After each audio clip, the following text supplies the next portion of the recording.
What's good, y'all? It is your boy, Coach. I am back with another video, and today is going to be Train Talks 45, part number 2.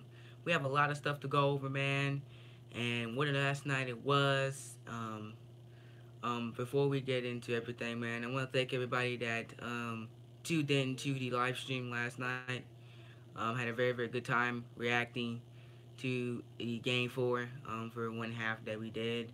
Couldn't do the second half because I had to go take care of some stuff, so we didn't do the second half of the game, and the game was basically over after halftime anyway. Much it was nothing. The Cavs just gave up. Reality hit, and the Warriors were able to run through it anyway. But thank everybody for joining that stream, man. Unfortunately we couldn't put it up on YouTube. But hopefully we don't have that issue no more again. Um, and thank everybody for the consistent support on these videos, man. Train Talk did very well yesterday, and I appreciate that as well. So this is Train Talks, man. This is where we go over WWE news, sports news, any news outlet that you are interested in. We go over here. I'm not going to be one mention. We're just going over WWE news. We're going to be going over some NBA news and NFL news as we expand Train Talks over the next couple of weeks and months ahead. So I look to possibly set this up. Just have a podcast format where I just possibly stream it. I'm leaning towards just streaming it and not just doing videos on it. It's easier and I get more stuff recorded and get more stuff done this way. So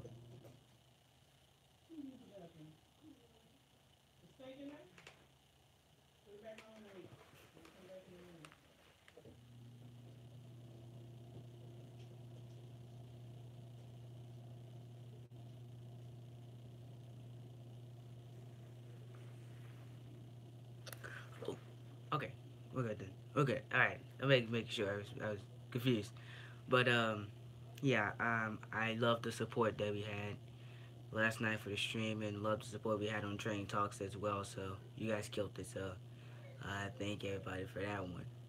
Um, but I think there's nothing else I can say now about that. Alright, let's go over game 4, man.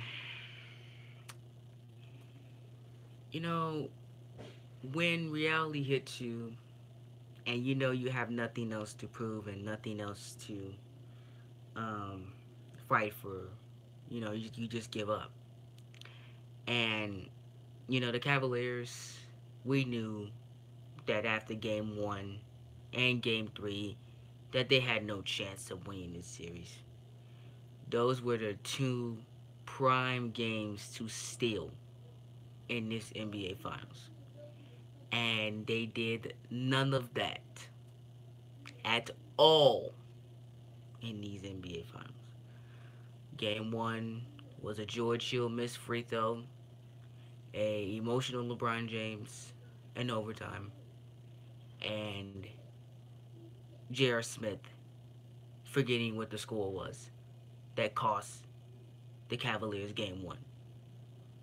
Then game 3 was that they were right there, key mistakes on defense, and a Kevin Durant three-pointer from 35 feet from the line cost them game 4.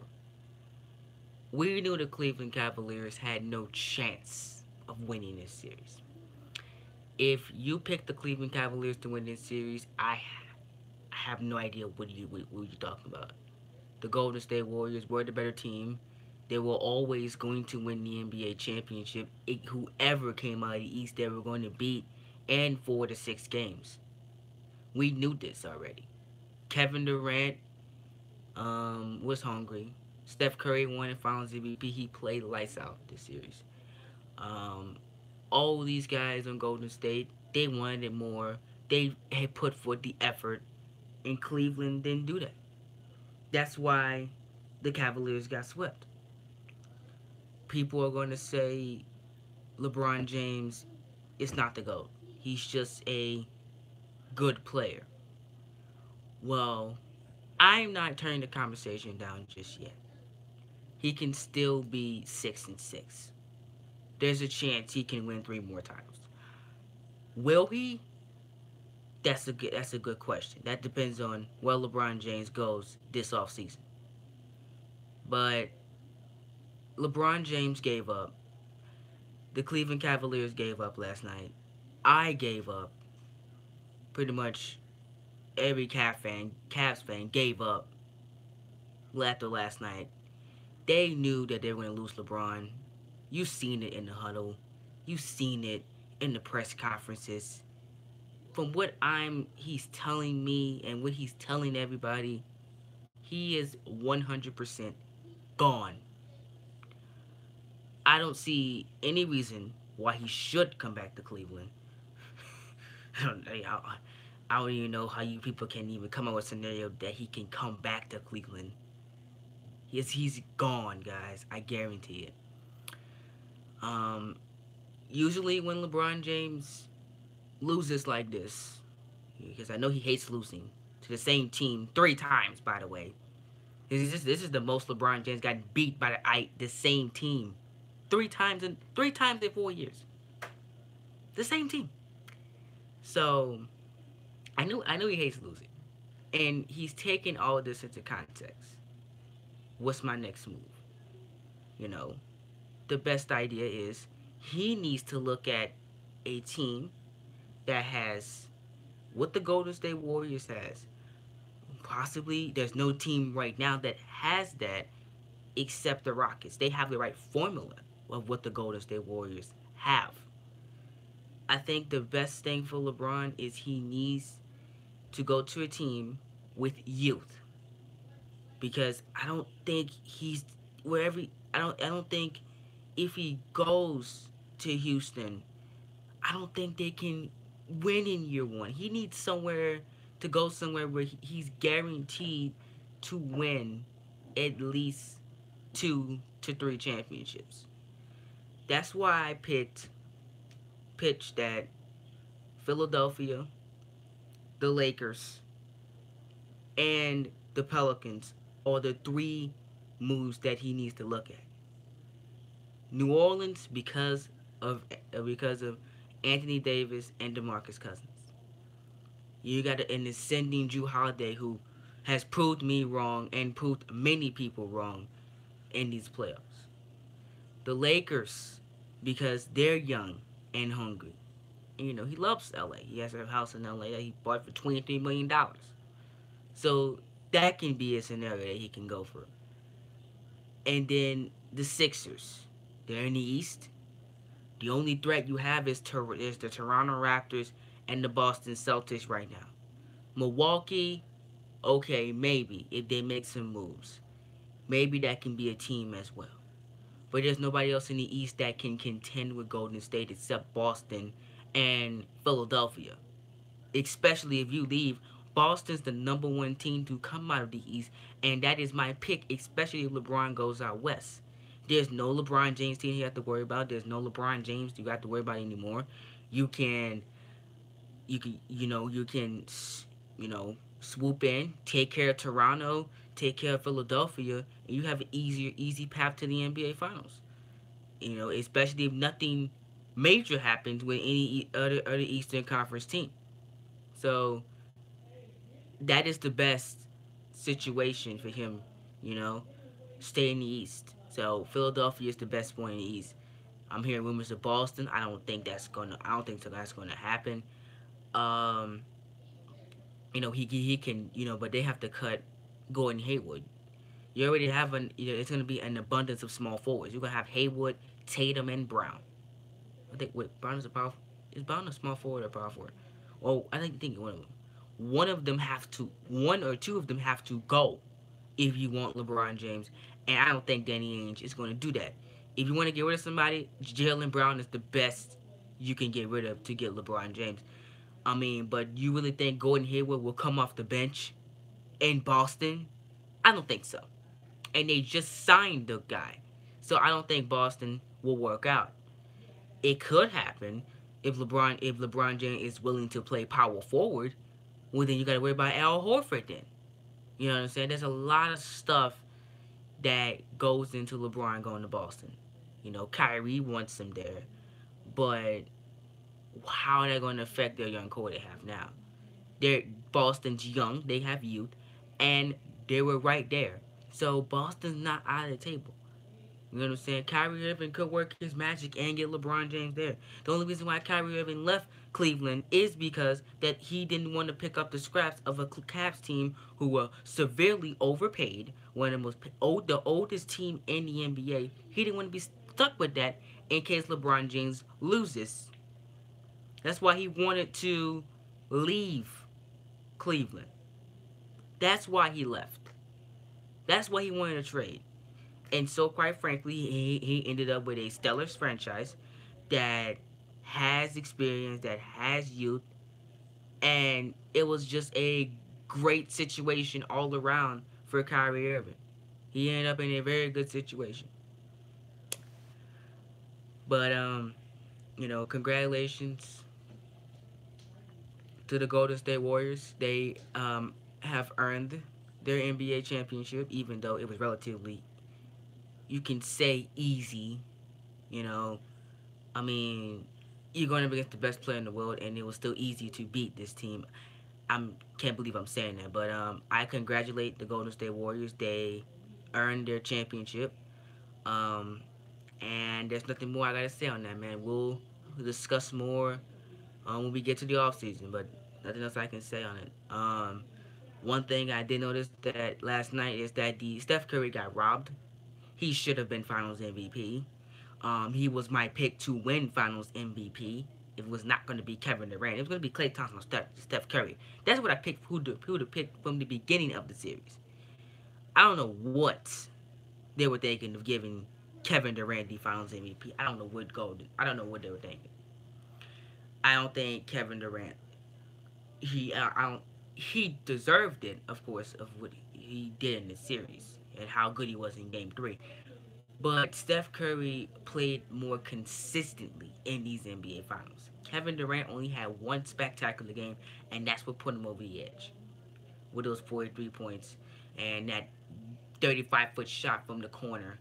Halfway from the baseline in Cleveland, when he basically almost hit the same, and basically in the same spot, but just a few feet over in last year's game. That's the only reason why he got the Finals MVP. I think Steph Curry deserved it, and I think Curry should be Finals MVP.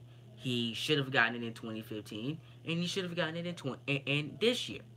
He's been he's been robbed 2 times. He should be a 2-time United States MVP, and he should be a 2-time Finals MVP. But I guess the NBA doesn't want to give him one. Um, hello, I Abier, thank you so much for joining the stream. Like the video, please. I just finished talking about the NBA Finals, and we're about to get into our WWE news portion of the video. Um, and yeah, so thank you so much for watching this live. Really appreciate everybody that tuned in live. I'm about to put my thing in. I was supposed to put it in earlier. Make sure you like your video, share it all around to everybody that you know. Get the name out there. Just really appreciate it. Yeah, and just yeah, thank you for giving your love and stuff like that. So make sure to like the video and share it as well for giving your love. Really appreciate it. Um, but yeah, think the NBA Finals was great. The better team won. And there's nothing else I can say on that. So yeah, thank you. And hopefully we'll see what the all season has in store for us. Um, in free agency. Now, let's move on to our news portion of WWE. Thank you for the thumbs up. Really appreciate it, man. Oh, before you leave the stream, let me I forgot to do this last time when you was in here. I need to make you a moderator for the consistent support. So, you are now a moderator for the channel. So you can, if trolls come in the stream or you're in the stream, you can put them in timeout or remove them completely. So thank you for that. You have earned your moderator spot, and hopefully you continue to be a massive supporter of the channel, man. That's all I can. All I ask of you, man. Thank you. You're welcome. You're well earned for you. So thank you so much for all the consistent support. So yeah, good job. Congrats on being one of the moderators for this channel. Now, let's talk about Daniel Bryan um, and his WWE deal. Bryan has a little bit of a itchy situation right now. He's not signed to the company, and he could leave WWE in September. I believe it's September. He can. I think his contract comes. It's up in September, I believe. Right now, he is negotiating with WWE. They're looking for the best deal for Daniel Bryan. Bryan wants a lot of stuff. He doesn't. He really doesn't care. He really doesn't care about the money. He just cares about how they're going to treat him if he signs long term. And we're gonna go over what some of the rumors are saying on his contract. WWE want to bring him back, and it is expected that he will resign with the company. Daniel Bryan loves WWE. He grew up as a fan. He loved being there in his time, and that's why he was the SmackDown line general manager for someone because he didn't want to leave the company, and the company loved him being there. Now since he's back as a wrestling role, they have a lot of plans for Bryan, and they don't want to lose him. So WWE is expecting that he will resign with them, and they're expecting that he will resign long term. And they said they're going to follow the same protocol they have with him right now, on his current contract. With the limited wrestling, checking after each match, and making sure he does the monthly checks that he has to go through every time he gets in the ring, and after every match and stuff like that. All that stuff will still stand for Daniel Bryan in his next contract, but it is expected that he will sign with the country. With the company. Also, in the news, it is not expected that the Cruiserweights will get a match at Money in the Bank, which is severely disappointing. I think the Cruiserweights should be on Money in the Bank. You want to have a ladder match you want to have a big match on the pre-show, have a Cruiserweight Championship match. Put in a fatal four-way ladder match. Do something entertaining for these Cruiserweights to show what they can do. WWE is missing a severely opportunity with the Cruiserweights here. Per the Observer, New Japan is trying to make Kazuchika Okada enduring legend, and that includes breaking every championship record he can. So Okada might win every single championship and break every record that is essentially possible on the indie scene. So, good news for our indie fans on that one. Chris Brooks turned down a UK deal with WWE, according to Wrestling Observer newsletter. The word is Impact versus Ring of Honor angles will be happening after the Jericho Cruise and possibly start there. So look like we're gonna have TNA versus Ring of Honor angles going on. Very very intriguing, man. Hopefully that comes out very very good for both parties in that one.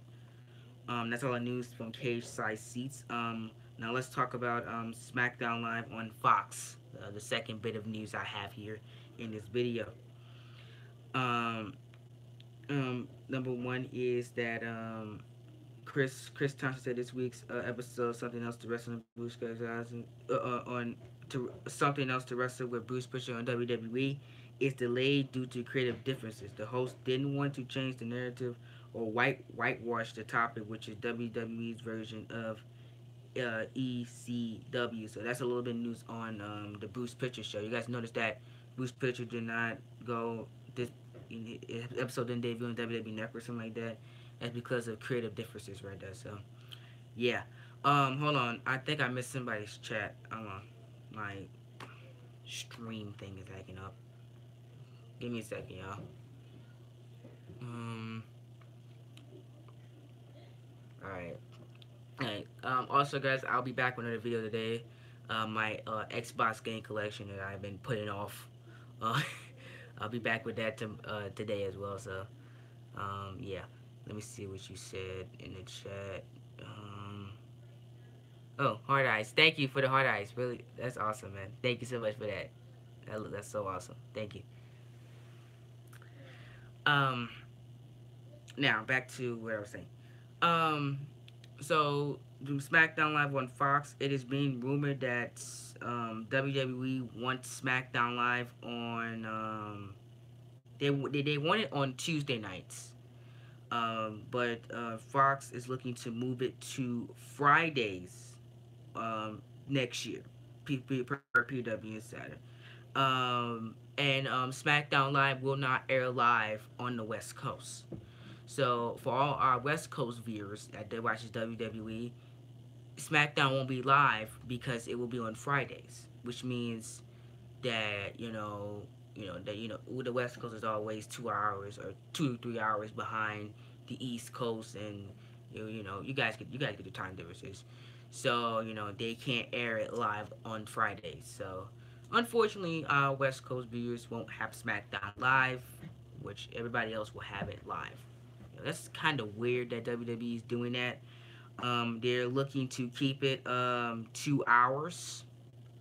Um, the regular time point that SmackDown Live is there's looking to be 2 hours, and they're looking not to change that at all next year, which is very good because I do not want to sit through 3 hours of SmackDown and 3 hours of Raw every week. God, no, terrible. Please don't do it. Um, the only bad thing about it going back on Fox is it's going to be on Friday, which means I can't do Raw review, SmackDown Live review. I have to do Raw review. Don't talk about WWE Wednesday, Thursday, Friday, and then I have to do Train Talks and SmackDown Live review or every weekend, which is going to be a little bit extra on me because I have to review SmackDown on Saturday, and then I gotta do a part of Train Talks on Friday, which will misconflict my news because SmackDown Live hasn't happened yet. So I have to figure out my schedule for my videos, especially that's going to be happening the fall of 2019. So I'm going to be currently in 11th grade. So I have to figure out this school schedule for Friday, and I got to figure out how I'm going to structure that and stuff like that for next year. But I got plenty of time to figure it out, and I probably have the right idea of how I'm going to do it. Since it's going to be Friday night now, that means I can possibly review the show immediately after it happens. So you guys get my full-fledged reaction, not a day after, like I do now because of it's happening on Tuesday night. So um, I will probably test that out next week. I will try to see if I can watch the entire Monday Night Raw. No, I'm probably just gonna review Raw on Tuesday because that's too much work. That's 3 hours of television. I'm gonna be exhausted by 10:30.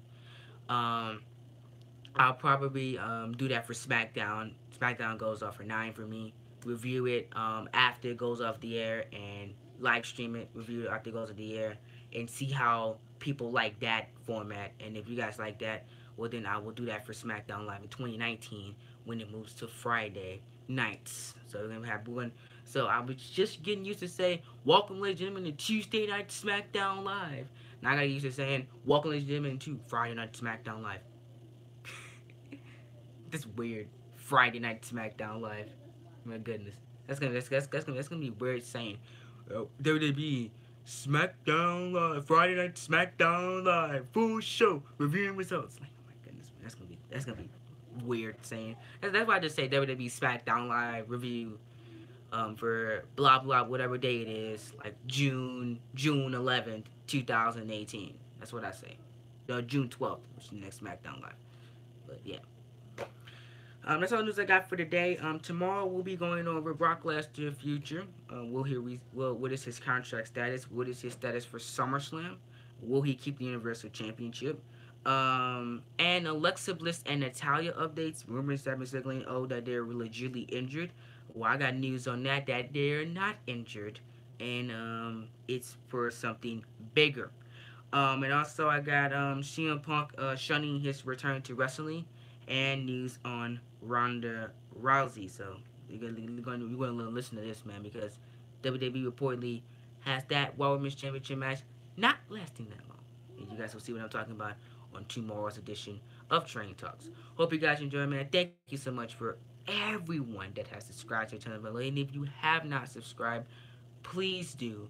like the video, subscribe down below, share all around to your friends. It will be much appreciated if you guys do that. And I'm see you guys for my game collection video, part number 2, as of 2018 for my Xbox 360. Until then, guys, I'm Coach Shane. See y'all in the next video. Peace.